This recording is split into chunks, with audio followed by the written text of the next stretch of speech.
लक्ष्मी देवी नारायणी नमो नमः। जय गणेश गिरिजा सुमन मंगल मूल सुजान कातुद्यादास तुम देव भय वरदान ब्रह्मटुंड महाकाय सूर्यकोटि संप्रभा निर्विघ्नमय देव शुभकार्येषु सर्वदा। जय जय श्री गणेशाय नमो नमः। गौरी गणपते गौरी गजानन जय जय श्री गणेशाय नमो नमः।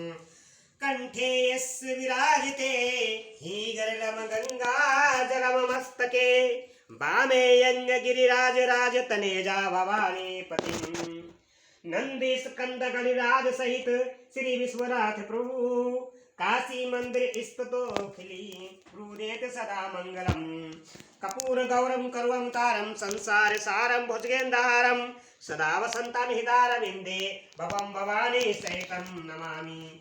करि दंडवत सप्रेम दिजी शिव सन्मुख कर चोरी विनय करत गद गद समुझ घोर गति मोरी। बोलो हर हर महादेव तुम्हारी सदा जय जयकारो। हे मां सरस्वती देवी तुम्हारी सदा जय जयकारो। अखंड नंद बोधाय शिष्य संताप हरिणे सच्चिदानंद रूपाय तस्मै श्री गुरुवे नमः। अखंड मंडलाकारं व्याप्तेन चराचरं तत्पदर्शितेन तस्मै श्री गुरुवे नमः। अज्ञानतिमिराधस् ज्ञानचषकालाय सुस्मिलितं येन तस्मै श्री गुरुवे नमः। गुरुर्ब्रह्मा गुरुर्विष्णु गुरुर्देवो महेश्वरा गुरुर्साक्षात् परब्रह्म तस्मै श्री गुरुवे नमः। हे गुरु महाराज मिश्र श्री गुरु चरण सरोज रज निज मन मुकुर सुधारे वरण हुर गुमल बिमल जसु जो दायक पलुचारे। बुद्धिहीन तनु जानिके सुब्रह्म पवन कुमार बल बुद्धि विद्या देव मोहि हरहु कलेश विकार संकट मोचन महावीर। हे पवन पुत्र हनुमान की तुम्हें सदा जय जयकारो। ओम नमः शिवाय जय जय महादेव तुम्हें सदा जय जयकारो। हे माता गौरा पार्वती तुम्हें सदा जय जयकारो। ओम नमः शिवाय महादेव प्रभु।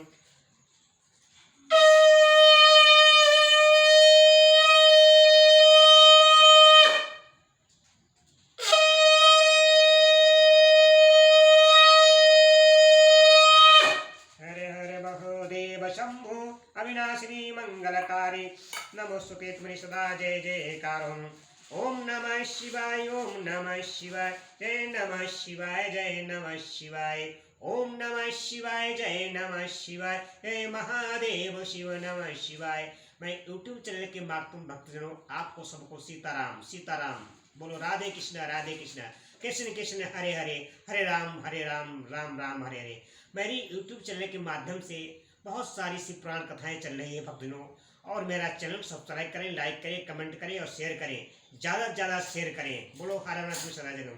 मैं श्री महापुराण कथा यूट्यूब चैनल के माध्यम से सुना हूँ भक्तजनों। जो कल कथा मैंने सुनाई थी शुक्राचार्य की घोर तपस्या और इनका शिव जी का चित्रतन अपहरण करना और तथा अष्टमोष्टक मुरिष्टक स्तुति द्वारा उनका श्वेतन करना, शिव जी का प्रसन्न होकर उन्हें मृत्यु संजीवनी विद्या तथा अनन्य बर प्रदान करना। जो कल कथा मैंने सुनाई थी भक्तजनों, आज जो मैं कथा सुनाने जा रहा हूँ श्री शिव महापुराण कथा से रुद्र संहिता से बाणासुर की तपस्या और उसे शिव द्वारा वर प्राप्ति, शिव का गणों और पुत्रों सहित उसके नगर में निवास करना,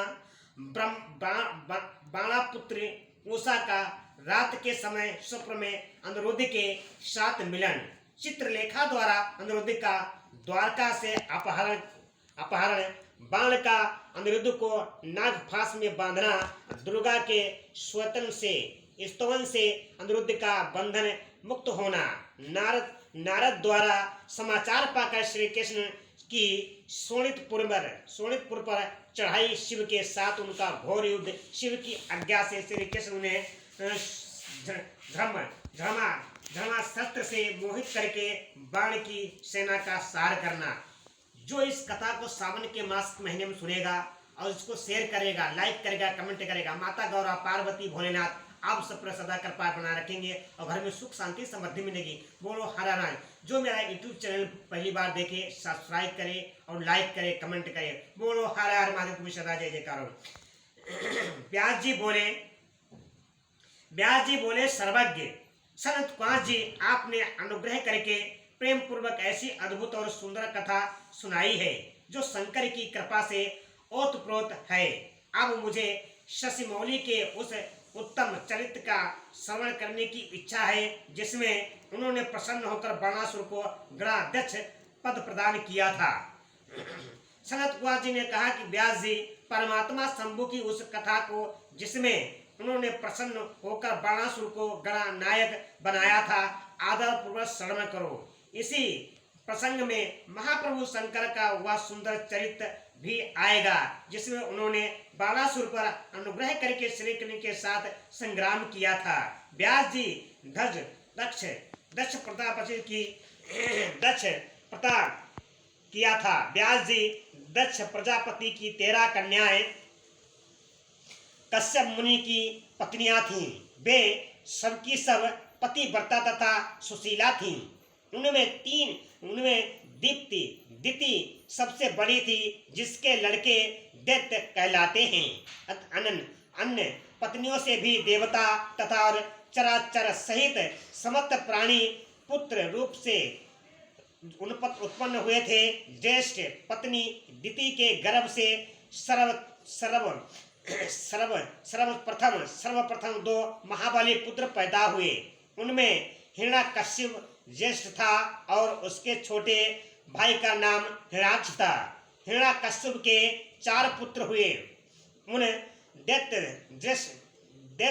ज्येष्ठों का क्रमशः अहाद, अनुराध, शाहद और प्रहलाद नाम था। उनमें प्रहलाद जितेंद्रिय तथा महान विष्णु भक्त हुए। उनका नाश करने के लिए कोई भी दैत्य समर्थ न हो सका। प्रहलाद का पुत्र विरोचन हुआ। वह दानियों में सर्वश्रेष्ठ था। उसमें चित्र रूप से याचना करने वाले इंद्र को अपना सिर ही दे डाला था। उसका पुत्र बलि हुआ। यह महादानी और शिव भक्त था। इसने वामन रूपधारी विष्णु को सारी पृथ्वी दान कर दी थी। बाली का औरस पुत्र बाण हुआ। वह शिव भक्त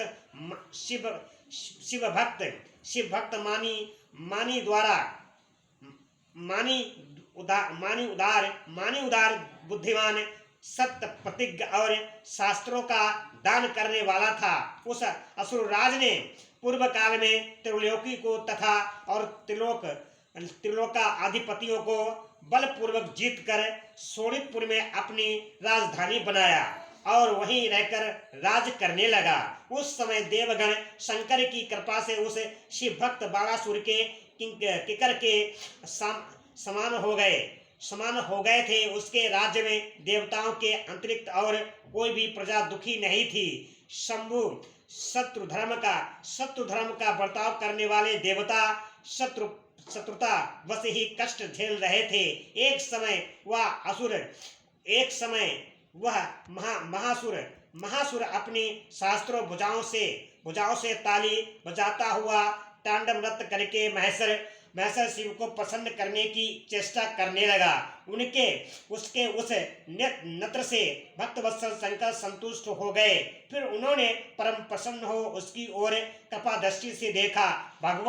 भगवान शंकर तो संपूर्ण लोकों के स्वामी, शरणागत भक्तवत्सल और भक्त वत्सता कल्पतारु ही ठहरे। उन्होंने बलिनंदन महासुर बाण को वर देने की इच्छा प्रकट की। मुने बलिनंदन महादैत्य बाण शिव भक्तों में श्रेष्ठ और परम बुद्धिमान था। उसने परमेश्वर शंकर को प्रणाम करके उनकी स्तुति की और कहा बाणासुर बोला, प्रभु आप मेरे रक्षक हो जाएं और पुत्र तथा गणों सहित मेरे नगर के अध्यक्ष बनकर सर्वथा प्रीति का निभार करते हुए मेरे पास ही निवास कीजिए। शरद कुमार जी कहते कि महर्षि वह बाली पुत्र बाण निश्चय ही शिव जी की माया से मोह में पड़ गया था। इसीलिए उसने मुक्ति प्रदान करने वाले दुराध्य महेश्वर को पाकर भी ऐसा वर मांगा। तब ऐश्वर्यशाली भक्तवत्सल शंभु उसे वह वर देकर पुत्र और गणों के साथ प्रेम पूर्वक वहीं निवास करने लगे। एक बार बाणासुर को बड़ा ही गर्व हो गया। उसने तांडव नृत्य करके शंकर को संतुष्ट किया। जब बाणासुर को यह ज्ञात हो गया कि पार्वती वल्लभ शिव प्रसन्न हो गए हैं, तब वह हाथ जोड़कर सिर झुकाए हुए बोला। बाणासुर ने कहा कि देवादिदेव महादेव, आप समस्त देवताओं के शिरोमणि हैं, आपकी ही कृपा से मैं बलि हुआ हूँ। अब आप मेरा उत्तम वचन सुनिए। देव आपने, बोलो हर हर महादेव, तुम्हें सदा जय जयकार हो, जो मुझे 1000 भुजाएं प्रदान की हैं, एक तो अब मुझे महान भार स्वरूप लग रही हैं, क्योंकि इस त्रिलोकी में मुझे आपके अतिरिक्त अपनी जोड़ का और कोई उद्धार नहीं मिला। इसीलिए वृषध्वज, युद्ध के बिना इन सर्व पर्वत सरीखी शास्त्रों भुजाओं को लेकर मैं क्या करूं? मैं अपनी इन परिपुष्ट भुजाओं की खुजली मिटाने के लिए युद्ध की लालसा से नगरों तथा और पर्वतों को चूर्ण करता हुआ दिग्गजों के पास गया, परंतु वे भी भयभीत होकर भाग खड़े हुए। मैंने यम को, योद्धा अग्नि को, महान कार्य करने वाला वरुण को, गौओं का पालन करता गोपाल, कुबेर को, गजा दक्ष, निरसित को सैंद्री और इंद्र को जीत कर सदा के लिए कर्द बना लिया है। परमेश्वर महेश्वर, अब मुझे किसी ऐसे युद्ध के प्राप्त होने की बात बताएं जिसमें मेरी यह भुजाएं तो शत्रुओं के हाथों में छूटी हुई शास्त्रों से जर्जर होकर गिर जाएं, अथवा हजारों प्रकार से शत्रु की भुजाओं को ही गिराएं। यही मेरी अभिलाषा है, इसे पूर्ण करने की कृपा करें। सनत कुमार जी कहते कि मुनि श्रेष्ठ, उसकी यह बात सुनकर भक्त बाधा पापहारी तथा और महामनु स्वरूप रुद्र को कुछ क्रोध आ गया। तब वे महान अद्भुत हंसठास करके बोले। रुद्र ने कहा कि अरे अभिमानी, संपूर्ण दैत्यों के कुल में नीच तुझे सर्वथा धिक्कार है। तू बाली का पुत्र और मेरा भक्त है, तेरे लिए ऐसा बात करना उचित नहीं है। अब तेरा दर्पण चूर्ण होगा। तुझे शीघ्र ही मेरे समान बलवान साथ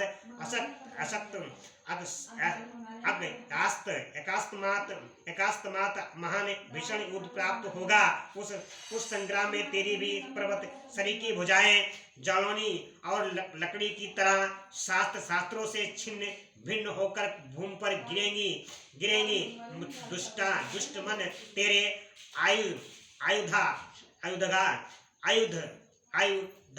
आयुधागार पर स्थापित हो।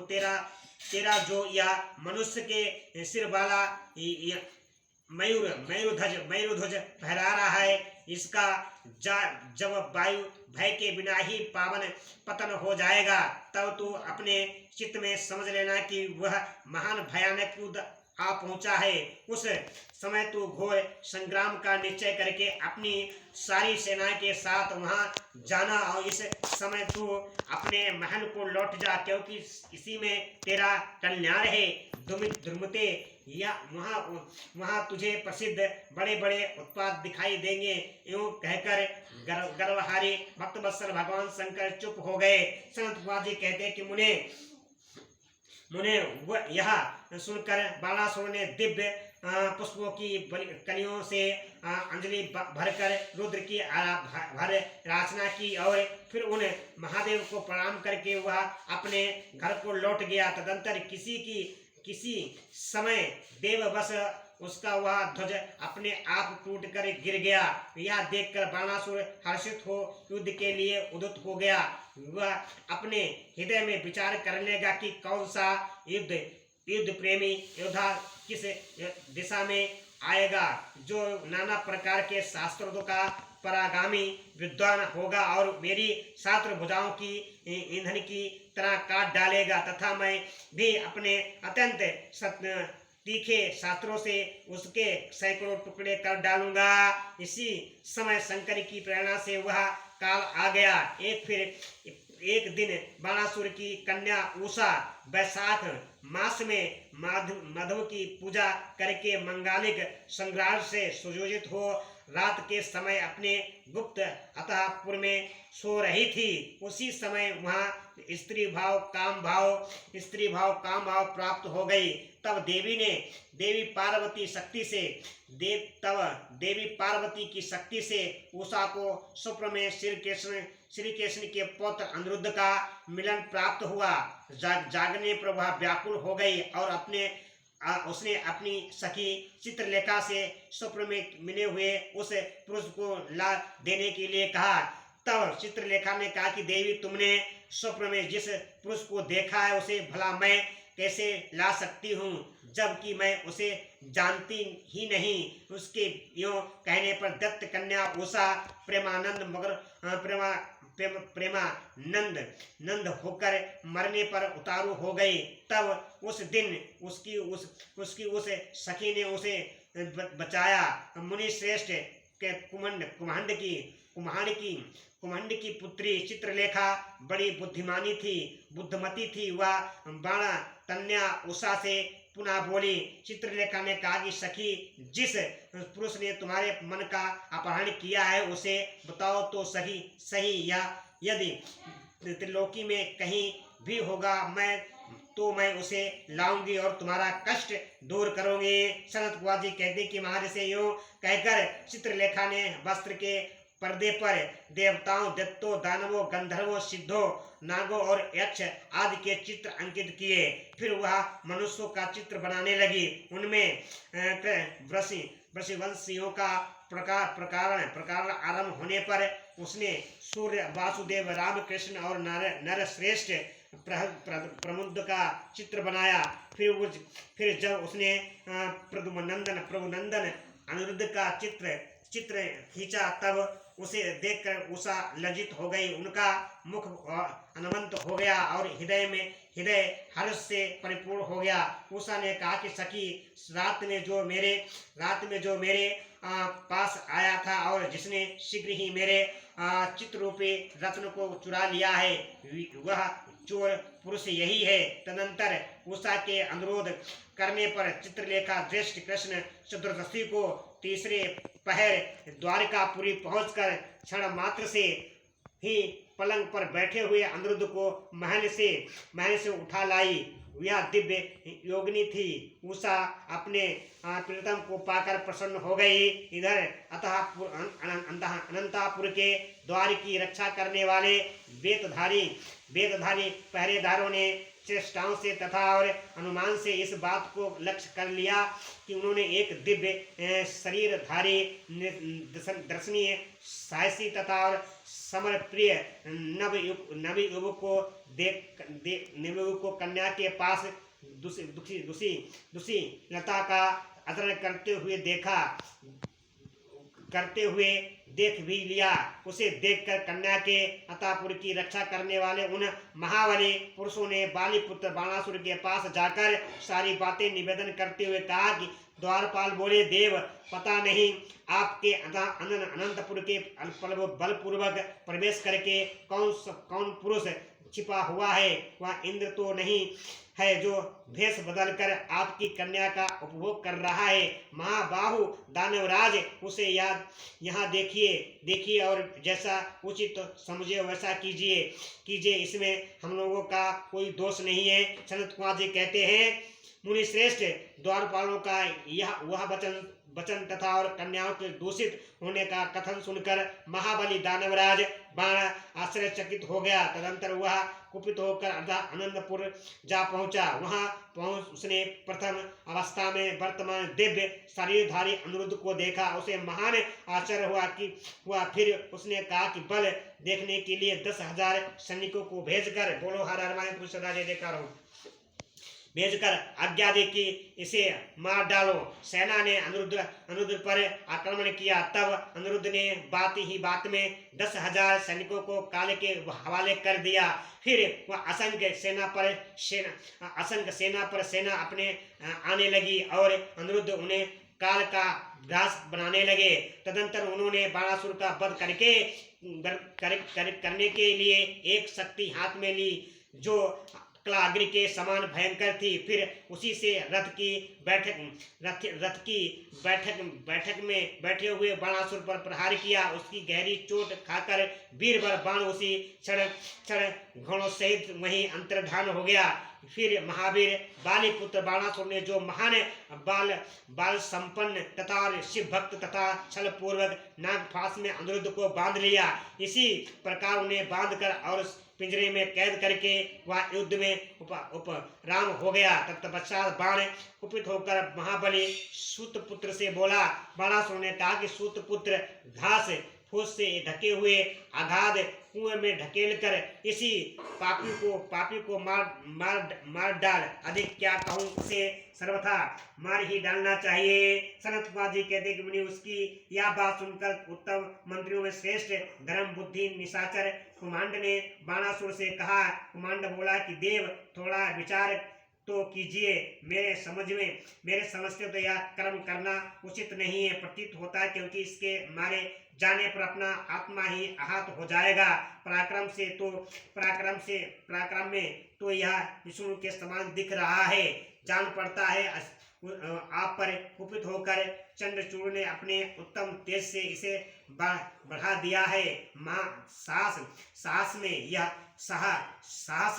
यह शशि मौली की समानता कर रहा है, क्योंकि इस अवस्था को पहुंच जाने पर भी यह पुरुषार्थ पर ही डटा हुआ है। यह ऐसा बली है कि यद्यपि नागी से बलपूर्वक ढस रहे हैं, तथापि यह हम लोगों को तृणवत ही समझ रहा है। सनत कुमार जी कहते हैं कि व्यास जी, दानव कुमांड राजनीति के ज्ञाताओं में श्रेष्ठ था। वह बाण से यह कहकर फिर अनिरुद्ध से कहने लगा। कुमांड ने कहा कि नराधम, अब तो वीरवर दैत्यराज की स्तुति कर और दीन बाणी से मैं हार गया, यह बराबर कहकर उन्हें हाथ जोड़कर नमस्कार कर। ऐसा करने पर ही तू मुक्त हो सकता है, अन्यथा तुझे बंधन आदि का कष्ट भोगना पड़ेगा। उसकी यह बात सुनकर अनिरुद्ध उत्तर देते हुए बोले। अनिरुद्ध ने कहा कि दुराचारी निशाचर, तुझे क्षत्रिय धर्म का ज्ञान नहीं है। अरे शूरवीर के लिए दीनता दिखाना और युद्ध से मुख मोड़कर भागना मरण से भी बढ़कर कष्टदायक होता है। मेरे विचार से तो अनिरुद्ध विरुद्ध चरण काटे की तरह चुभने वाला होता है। वीरमानी क्षत्रिय के लिए रणभूमि में सदा सुमुख लड़ते हुए मरना ही श्रेयस्कार है। भूमि पर पड़कर हाथ जोड़े हुए दिन की तरह मरना कदापि नहीं है। सनत कुमार जी कहते हैं कि मुने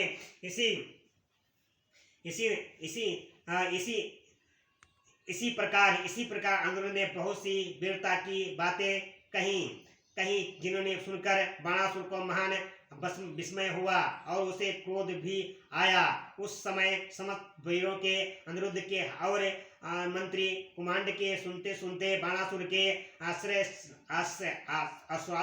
आश्वासनार्थ आकाशवाणी हुई। आकाशवाणी ने कहा कि महाबली बाण, तू बलि के पुत्र हो, अतः थोड़ा विचार तो करो। परम बुद्धिमान शिव भक्त, तुम्हारे लिए क्रोध करना उचित नहीं है। शिव समस्त प्राणियों के ईश्वर कर्मों के साक्षी और परमेश्वर हैं। यह सारा चराचर जगत उन्हीं के अधीन है। वे ही सदा रजगुणों और सत्गुणों और तम गुणों आश्रय लेकर ब्रह्मा विष्णु और रुद्र रूप से लोकों की सृष्टि भरण पोषण और सार करते हैं। वे ही सर्व अंतर्यामी सर्वेश्वर सबके प्रेरक सर्वश्रेष्ठ विकार रहित अविनाशी नित्य और मायाधीश होने पर भी निर्गुण हैं। और बलि के श्रेष्ठ पुत्र उनकी इच्छा से निर्बल को भी बलवान समझना चाहिए। महामते, मन में यो विचार कर स्वस्थ हो जाओ। नाना प्रकार की लीलाओं के रचने में निपुण भक्तवत्सल भगवान शंकर का गर्व को मिटा दान देने वाले वे इस समय तुम्हारे गर्भ को चूर कर देंगे। सनत कुमार जी कहते क्या महामुनि, इतना कहकर आकाशवाणी बंद हो गई। तब उसके वचन सुनकर वचनों को मानकर बाणासुर ने अनिरुद्ध का वध करने का विचार छोड़ दिया। तदनंतर विषैले नागों के फांस में बंधे हुए अनिरुद्ध उसी क्षण दुर्गा का स्मरण करने लगे। अनिरुद्ध ने कहा कि शरणागत वत्सले, आप यश प्रदान करने वाली, आपका रोष बड़ा उग्र होता है। देवी, मैं नागपाश में बंधा हुआ हूँ और नागरों की विषय ज्वाला से ज्वाला से संतप्त हो रहा हूँ। अतः शीघ्र ही पधारिए और मेरी रक्षा कीजिए। सनत कुमार जी कहते हैं कि मुनिवर, जब अनिरुद्ध ने पिसे हुए काल के कोयले के समान कृष्ण वर्ण वाली काली को इस प्रकार संतुष्ट किया, तब ज्येष्ठ कृष्ण चतुर्दशी की महारात्रि में वहां प्रकट हुई। उन्होंने उन सर्व रूपी भयानक बाणों को भस्म सात करके अपने बलिष्ठ मुख के आघात से उस नाग पंजरे को विदरण कर दिया। इसी प्रकार दुर्गा ने अनिरुद्ध को बंधन मुक्त करके उन्हें पुनः अनंतपुर में पहुंचा दिया और स्वयं वहीं अंतर्धान हो गई। इसी प्रकार शिव की शक्ति स्वरूपा देवी की कृपा से अनिरुद्ध कष्ट से छूट गए, उनकी सारी व्यथा मिट गई और वे सुखी हो गए। तदंतर प्रभु नंदन अनिरुद्ध शिव शक्ति के प्रताप से विजयी हो अपनी प्रिया प्राण तनया को पाकर परम हर्षित हुए और अपनी प्रीतम्मा उषा के साथ पूर्ववर्त सुखपूर्वक विहार करने लगे। इधर पौत्र अनिरुद्ध के अदृश्य हो जाने पर तथा नारद जी के मुख से उसके बाणासुर के द्वारा नागफांस में बंधे हुए जाने का समाचार सुनकर 12 अश्वरणी सेना के साथ प्रद्युम्न आदि वीरों को साथ ले भगवान श्री कृष्ण ने शोणितपुर पर चढ़ाई कर दी। उधर भगवान श्री रुद्र भी अपने भक्तों के पक्ष में सज धज कर आउट डटे। फिर तो श्री कृष्ण और श्री शिव का बड़ा भयानक युद्ध हुआ। दोनों ओर से जोर छोड़े गए। अंत में श्री कृष्ण स्वयं श्री रुद्र के पास आकर उनका शोधन करके कहा सर्वव्यापी शंकर, आप गुणों से निलिप्त होकर भी गुणों से ही गुणों का प्रकाशित करते हैं। गिरिशाही भुवन आप स्वप्रकाश हैं, जिनकी बुद्धि आपकी माया से मोहित हो गई है। वे स्त्री पुत्र ग्रह आदि विषयों में आसक्त होकर दुख सागर में डूबते उतरते हैं। जो जितेंद्रिय पुरुष प्रबद्धवश इस मनुष्य जन्म को पाकर भी आपके चरणों में प्रेम नहीं करता, वह शोचनीय तथा और आत्मभक्षक है। भगवान, आप गर्भहारी हैं। आप ही तो इस गर्वीले बाण को साप दिया था। अतः आपकी ही आज्ञा से मैं बाणासुर की भुजाओं का छेदन करने के लिए आया हूँ। इसीलिए महादेव, आप इस युद्ध से निवृत्त हो जाएं। प्रभु, मुझे बाण की भुजाओं को काटने के लिए आज्ञा प्रदान कीजिए, जिससे आपका श्राप व्यर्थ ना हो। महेश्वर ने कहा कि तात आपने ठीक ही कहा है, पर ही कि मैंने इसे दैत्यराज को साप तो दिया है और मेरी ही आज्ञा से आपका बाणासुर की भुजाओं काटने के लिए यहाँ पधारे हैं। किंतु रमानाथ हरे, क्या करूं, मैं तो सदा भक्तों के ही अधीन रहता हूँ। ऐसी दशा में वीर मेरे देखते बाण की भुजाएं कैसे काटी जा सकती हैं। इसीलिए मेरे आज्ञा से आप पहले झड़म बाणा सूत्र द्वारा मुझे भ्रमित कर दीजिए, तत्पश्चात अपने अभिष्ट कार्य संपन्न कीजिए और सुखी होइए। सनत कुमार जी कहते हैं कि मुनीश्वर शंकर जी के आयु कहने पर संग्रंग पाणी श्री हरि को महान विस्मय हुआ। वे अपने युद्ध स्थान पर आकर परम आनंदित हुए। व्यास जी तदंतर नाना प्रकार के अस्त्रों के संचालन में निपुण श्री हरि ने तुरंत ही अपने धनुष पर झरमा बस अस्त्र का साधन करके उसे पिनाक पड़ी शंकर पर छोड़ दिया। इसी प्रकार श्री कृष्ण झरमा बाणास्त्र द्वारा भ्रमित हुए शंकर को मोह में डालकर खंडक गदा और सृष्टि आदि से बाण की सेना का सहार करने लगे। बोलो हर हर महादेव, तुम्हें सदा जय जयकार हो। मैंने YouTube चैनल के माध्यम से ये कथा सुनाई है, बाणासुर और अनिरुद्ध का युद्ध और श्री कृष्ण के साथ भगवान शंकर का युद्ध। इस कथा को श्रवण मास के महीने में जो भी सुनेगा आगे शेयर करेगा, लाइक करेगा, कमेंट करेगा, भगवान श्री सदा माता गौरा पार्वती उस पर सदा कृपा बना रखेंगे। बोलो हर हर महादेव, तुम सदा जय। राम राम की लूट है, लूट सके तो लूटे, काल समय पछताएगा जब प्राण जाएंगे छूट। बोलो सिया बलराम चंद्र की जय हो, हे पवन पुत्र हनुमान की जय। हर हर महादेव, तुम्हें सदा जय जयकार हो।